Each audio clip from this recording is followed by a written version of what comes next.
So நம்ம புதுசாக ஒரு ஸ்டாக்ஸை வந்து ஃபோக்கஸ் பண்ணுறத விட ஆல்ரெடி நம்ம போர்ட்ஃபோலியோவில் குவாலிட்டி ஸ்டாக்ஸாக இருந்துச்சுன்னா அதே ஸ்டாக் ஆட் பண்ணிக்கலாம். சப்போஸ் வந்து அந்த ஸ்டாக்ஸ் வந்து குவாலிட்டியாக இல்லை அப்படின்னு நம்ம தெரிஞ்சுக்கிட்டா மட்டும்தான் புது ஸ்டாக்கை வந்து ஃபோக்கஸ் பண்ணலாம்.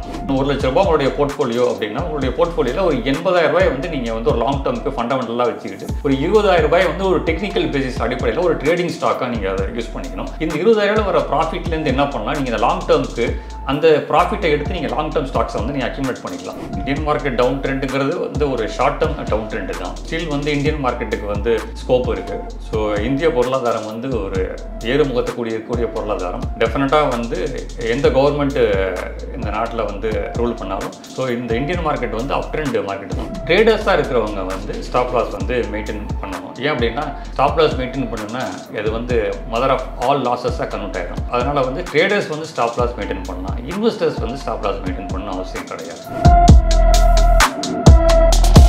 கட்டுமானத்தின் வலிமை, கட்டிடங்களின் பாதுகாப்பு. ஸ்ரீ துர்கா டிஎம்டி கம்பிகள். நியூஸ் கஃபே நேயர்களுக்கு வணக்கம். இந்த மார்க்கெட் ஃபாலை நம்ம என்ன மாதிரி ஸ்டாக்ஸ் வந்து கன்சிடர் பண்ணலான்றது தெரிஞ்சுக்கிறதுக்காக முதலீட்டு ஆலோசகர் திரு முரளிதரன் சார் அவர்களை இன்வைட் பண்ணியிருக்கோம். வணக்கம் சார். வணக்கம் சார். இப்போ மார்க்கெட் வந்து டவுன் ட்ரெண்டில் இருக்குது. ஸோ இந்த டைமில் வந்து நான் வச்சிருக்க ஸ்டாக்ஸை என்ன பண்ணலாம் சார்? இப்போ நான் புதுசாக ஸ்டாக்ஸ் வாங்கலாமா இந்த டைமில்? நீங்கள் வந்து கடந்த மாதம் நம்ம வந்து சில ஸ்டாக்ஸில் அனலைஸ் பண்ணியிருந்தோம். ஸோ வந்து இப்போ அந்த ஸ்டாக்ஸுமே வந்து பார்த்திங்கன்னா மார்க்கெட்டில் வந்து இப்போ விலை இறங்கியிருக்கு. இந்த கடந்த 10 நாட்களாக மார்க்கெட் ஓவரால் மார்க்கெட் வந்து பார்த்திங்கன்னா எல்லா ஸ்டாக்ஸுமே வந்து நல்ல ஒரு ப்ரைஸ் கரெக்ஷன் கொடுத்துருக்கு. அதில் நம்ம கடந்த மாதம் அனலைஸ் பண்ண ஸ்டாக்ஸையே நீங்கள் இன்னும் கொஞ்சம் ஆட் பண்ணுறோன்னா பண்ணலாம். நம்ம அதில் குறிப்பாக நம்ம சொல்லணும்னா ஆதித்ய பிர்லா கேபிட்டல் நம்ம அனலைஸ் பண்ணோம். அந்த ஸ்டாக்ஸை வந்து பார்த்திங்கன்னா நம்ம அனலைஸ் பண்ணும்போது ₹200 இருந்த ரேட்டு வந்து ₹235 வரைக்கும் போச்சு. இப்போ திருப்பி அகைன் வந்து ஒரு ₹210 அந்த ரேஞ்சில் ப்ளஸ் ட்ரேட் ஆகிட்டு இருக்குது. ஸோ இந்த ஸ்டாக்ஸை வந்து நம்ம திருப்பி அதை ஆட் பண்ணால் நமக்கு யூஸ்ஃபுல்லாக இருக்கும். அதே மாதிரி வந்து நம்ம கொட்டாக் பேங்க் வந்து அனலைஸ் பண்ணோம். கொட்டாக் பேங்க் வந்து ஆர்பிஐ கூடிய ரெஸ்ட்ரிக்ஷன்ஸ்னால ஆன்லைன் ஆன்போர்டிங்கில் வந்து நியூ கஸ்டமர்ஸ் ஆன்போர்டிங்க்கு ரெஸ்ட்ரிக்ஷன் கொடுத்துருந்ததுனால கொட்டாக் பேங்க் வந்து நல்லா ஃபாலோ ஆயிருந்தது. ஸோ லார்ஜ் கேப் கேட்டகரியில் வந்து கொட்டாக் பேங்க்கையும் ஆட் பண்ணுறது நீண்ட கால அடிப்படைக்கு நல்லா இருக்கும். அதுக்கப்புறம் இந்திரபிரஸ்தா கேஸ் நம்ம வந்து பார்த்தோம். இந்திரபிரஸ்தா கேஸும் ஒரு லாங் டேர்ம் பேசிஸில் நம்ம ஆட் பண்ணிக்கக்கூடிய ஒரு ஸ்டாக். ஸோ இந்த மார்க்கெட் கரெக்ஷன் நமக்கு இந்த மாதிரி ஸ்டாக்ஸ் எல்லாம் ஆட் பண்ணுறதுக்கு ஒரு நல்ல வாய்ப்பு. ஸோ நம்ம புதுசாக ஒரு ஸ்டாக்ஸை வந்து ஃபோக்கஸ் பண்ணுறத விட ஆல்ரெடி நம்ம போர்ட்ஃபோலியோவில் குவாலிட்டி ஸ்டாக்ஸாக இருந்துச்சுன்னா அதே ஸ்டாக் ஆட் பண்ணிக்கலாம். சப்போஸ் வந்து அந்த ஸ்டாக்ஸ் வந்து குவாலிட்டியாக இல்லை அப்படின்னு நம்ம தெரிஞ்சுக்கிட்டால் மட்டும்தான் புது ஸ்டாக்கை வந்து ஃபோக்கஸ் பண்ணலாம். ஸோ அப்போ இங்கே வந்து லாஸை கட் பண்ணிவிட்டு புது ஸ்டாக் போகிறதுக்கு ஒர்த்தாக இருக்கும். அதை விட குவாலிட்டி ஸ்டாக்ஸ் வந்து சர்வே ஆகிடும். ஸோ மார்க்கெட் பவுன்ஸில் அகைன் ரெக்கவரி வந்துடும். ஸோ அதனால் வந்து இந்திரபிரஸ்தா கேஸு, அப்புறம் ஐஇஎக்ஸ் நம்ம அனலைஸ் பண்ணோம், கொட்டாக் பேங்க் பார்த்தோம், ஆதித்ய பிர்லா கேபிட்டல் பார்த்தோம், நீண்டகால அடிப்படையில் ஸ்டார் ஹெல்த் இன்சூரன்ஸ் இந்த கம்பெனியை பற்றி நம்ம அனலைஸ் பண்ணோம். ஸோ இந்த மாதிரி ஸ்டாக்ஸ் எல்லாம் வந்து இன்வெஸ்டர்ஸ் வந்து ஆட் பண்ணிக்கிறது இந்த கரெக்ஷனில் ரொம்ப யூஸ்ஃபுல்லாக இருக்கும். சார், இப்போ வந்து இந்த ஃபாலில் வந்து டெக்னிக்கலாக நான் பார்த்து ஸ்டாக்ஸ் வாங்கலாமா இல்லை வந்து ஃபண்டமெண்டலாக பார்த்து வாங்கலாமா? எது பெஸ்ட் ஆப்ஷனாக இருக்கும் சார்? இப்போ மார்க்கெட் கண்டிஷனில் வந்து சில ஸ்டாக்ஸ் வந்து பார்த்தீங்கன்னா டெக்னிக்கலாக அதிகமாக வந்து விலை இறங்கியிருக்கிற ஸ்டாக்ஸ் இருக்குது. இந்த மார்க்கெட் டவுன் ட்ரெண்ட்லேயும் சில ஸ்டாக்ஸ் வந்து பார்த்தீங்கன்னா விலை இறங்காமல் ஸ்ட்ராங்காக இருக்குது. இன்றைக்கி பார்த்தீங்கன்னா டீலிங்க்னு ஒரு ஸ்டாக்கு. ஸோ இந்த ஸ்டாக் வந்து பார்த்திங்கன்னா இந்த மார்க்கெட் கரெக்ஷனில் பெரிய இம்பாக்ட் கொடுக்கவே இல்லை. ஸோ இன்றைக்கி வந்து நல்லா விலை உயர்ந்திருக்கு. ஸோ இது இன்னும் சில விலை உயரக்கூடிய வாய்ப்புகள் இருக்குது. அரௌண்ட் ஒரு 380 ப்ளஸ் இருக்குது. இது ₹400 கூட தாண்டி போகும். ஸோ இது வந்து ஃபண்டமெண்டலி சவுண்ட் கம்பெனியாக இருக்கனால இந்த ஸ்டாக் இது ஏற்கனவே வச்சுருக்கிறவங்க இதை வச்சுக்கலாம். அதனால் இப்போ இதை வாங்கணும்னு நான் சொல்ல வரல. இதை வந்து இப்போ வந்து டெக்னிக்கலாக வந்து சில ஸ்டாக்ஸ் வந்து பார்த்தீங்கன்னா வாங்கக்கூடிய லெவலில் வந்து இப்போ இருக்குது. ஸோ அந்த மாதிரி ஸ்டாக்ஸ் வந்து இப்போ டெக்னிக்கலாக வாங்கலாம். இது வந்து 1-to-1 அப்படிங்கிற ஒரு அடிப்படையில் தான் நம்ம வந்து டிசைட் பண்ண முடியுமே தவிர ஒரு காமனாக வந்து டிசைட் பண்ண முடியாது. பட் ஃபண்டமெண்டலாக இருக்கிற ஸ்டாக்ஸை வந்து லாங் டேர்ம் பேசிஸ் அக்யூமுலேட் பண்ணிக்கலாம். டெக்னிக்கலாக இருக்கிறது ஒரு ஷார்ட் டேர்ம் ட்ரேடிங்கு. ஸோ இப்போ நீங்கள் ஒரு ₹1,00,000 உங்களுடைய போர்ட்ஃபோலியோ அப்படின்னா உங்களுடைய போர்ட்ஃபோலியோவில் ஒரு ₹80,000 வந்து நீங்கள் வந்து ஒரு லாங் டேர்முக்கு ஃபண்டமெண்டலாக வச்சுக்கிட்டு ஒரு ₹20,000 வந்து ஒரு டெக்னிக்கல் பேசிஸ் அடிப்படையில் ஒரு ட்ரேடிங் ஸ்டாக்காக நீங்கள் அதை யூஸ் பண்ணிக்கணும். இந்த ₹20,000 வர ப்ராஃபிட்லேருந்து என்ன பண்ணலாம், நீங்கள் இந்த லாங் டேர்முக்கு அந்த ப்ராஃபிட்டை எடுத்து நீங்கள் லாங் டேர்ம் ஸ்டாக்ஸை வந்து நீங்கள் அக்யூமுலேட் பண்ணிக்கலாம். ஸோ இந்த மாதிரி விஷயங்கள் தான் ஒரு இன்வெஸ்டர்ஸ்க்கு வந்து யூஸ்ஃபுல்லாக இருக்கும். சார், இப்போ நிறையா கம்பெனிஸ் வந்து குவார்டர் ரிசல்ட்ஸ் அனௌன்ஸ் பண்ணாங்க. ஸோ அதனால் வந்து மார்க்கெட் இந்த அளவு ஃபால் ஆகிருக்கா? ரிசல்ட்டோட இம்பாக்ட் இருக்கும். சில கம்பெனிஸோட ரிசல்ட் பார்த்தீங்கன்னா பாசிட்டிவாக இருக்குது, சில கம்பெனிஸ் வந்து நெகட்டிவாக இருக்குது, சில கம்பெனிஸ் வந்து நியூட்ரலாக இருக்குது, வந்து பெருசாக இம்பாக்ட் இல்லை.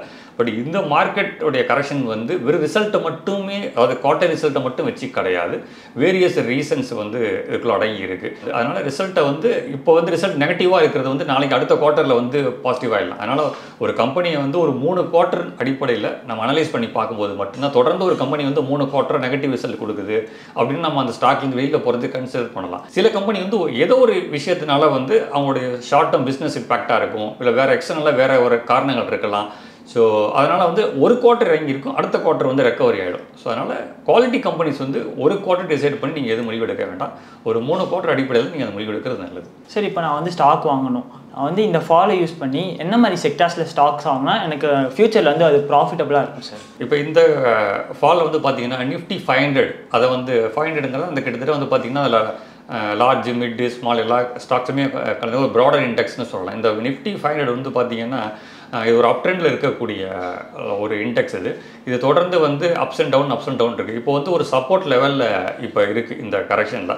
ஸோ நிஃப்டி 500 பேஸ் பண்ணி இருக்கக்கூடிய சில ஸ்டாக்ஸை வந்து பண்ணலாம். நிஃப்டி 500 என்னென்ன ஸ்டாக்ஸ் இருக்குது அப்படிங்கிறத நீங்கள் வந்து கூகுள் பண்ணி அனலைஸ் பண்ணி பார்க்கும்போது வந்து தெரியும். ஸோ அதுக்கப்புறம் வந்து அண்டர் பர்ஃபார்மன்ஸ் செக்டார் வந்து ரெக்கவரத்துக்கு டைம் பார்க்கலாம். Like Nifty IT, Nifty media பற்றி நம்ம பேசியிருந்தோம். ஸோ இதெல்லாம் அண்டர் பர்ஃபார்மன்ஸில் இருக்குது.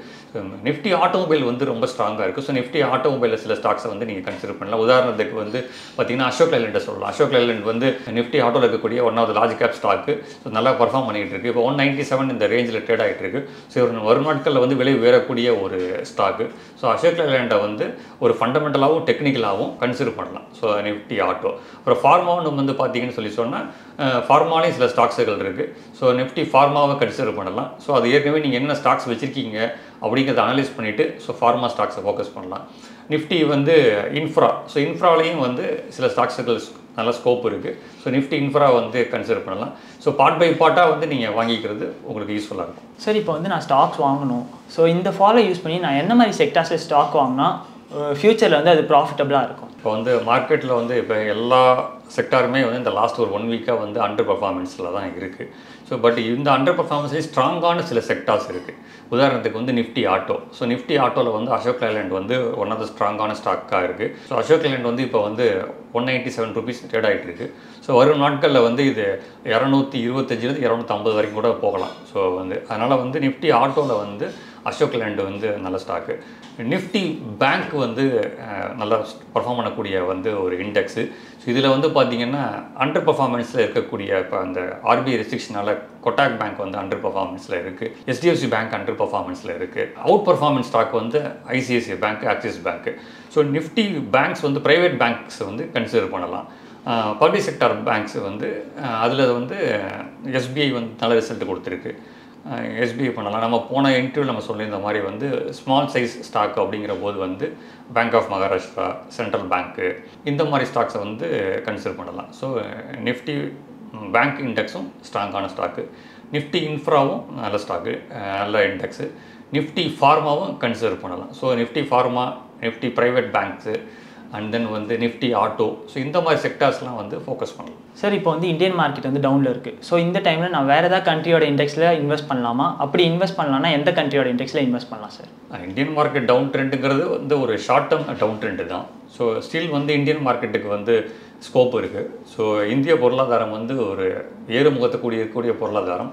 டெஃபினட்டாக வந்து எந்த கவர்மெண்ட்டு இந்த நாட்டில் வந்து ரூல் பண்ணாலும் ஸோ இந்த இந்தியன் மார்க்கெட் வந்து அப் ட்ரெண்ட் மார்க்கெட் தான். ஸோ இந்த மாதிரி ஒரு கரெக்ஷன் வந்து நீங்கள் யூட்டிலைஸ் பண்ணிக்கலாம். இதையும் தாண்டி வந்து நீங்கள் வேறு மார்க்கெட்டில் இன்வெஸ்ட் பண்ண கன்சிடர் பண்ணணும்னா இப்போ நாஸ்டாக் வந்து ஆல் டைம் ஹை நோக்கி போயிட்டுருக்கு. ஸோ வந்து ஆல்ரெடி வந்து new all time high touch பண்ணி திருப்பியே இருக்குது. ஸோ நாஸ்டாக் கன்சிடர் பண்ணலாம்.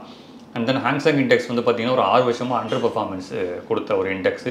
ஸோ இப்போ வந்து ஒரு பாட்டம் ஃபார்ம் ஆகி இப்போ வந்து பர்ஃபார்மன்ஸ் வருது. ஸோ ஹாங்சங் இண்டெக்ஸையும் நீங்கள் கன்சிடர் பண்ணலாம்.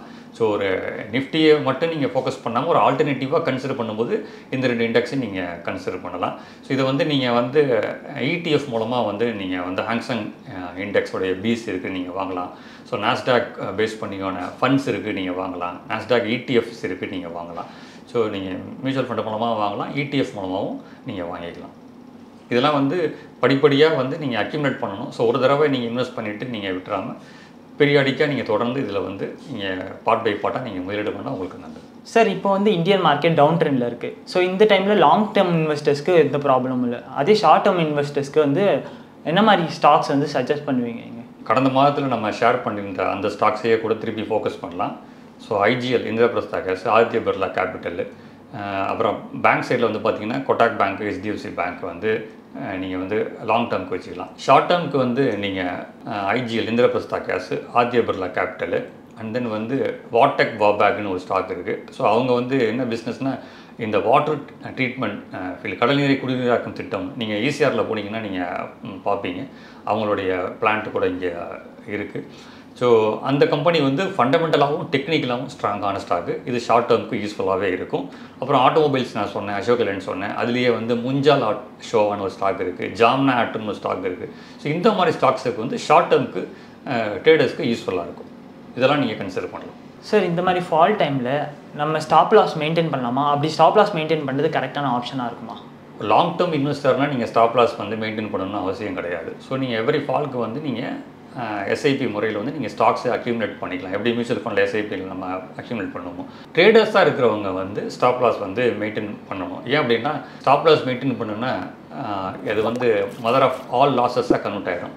ஸோ அதனால் வந்து ட்ரேடர்ஸ் வந்து ஸ்டாப் லாஸ் மெயின்டைன் பண்ணலாம். இன்வெஸ்டர்ஸ் வந்து ஸ்டாப் லாஸ் மெயின்டைன் பண்ணணும் அவசியம் கிடையாது. இன்றைக்கி ஷேர் மார்க்கெட் ஃபால் பற்றி நிறைய விஷயம் எங்கள் கூட ஷேர் பண்ணிக்கிட்டீங்க. இன்றைக்கி நிகழ்ச்சிக்கு வந்தமைக்கு நன்றி. நன்றி. இதே மாதிரி மற்றும் ஒரு நிகழ்ச்சி சந்திப்போம். வணக்கம்.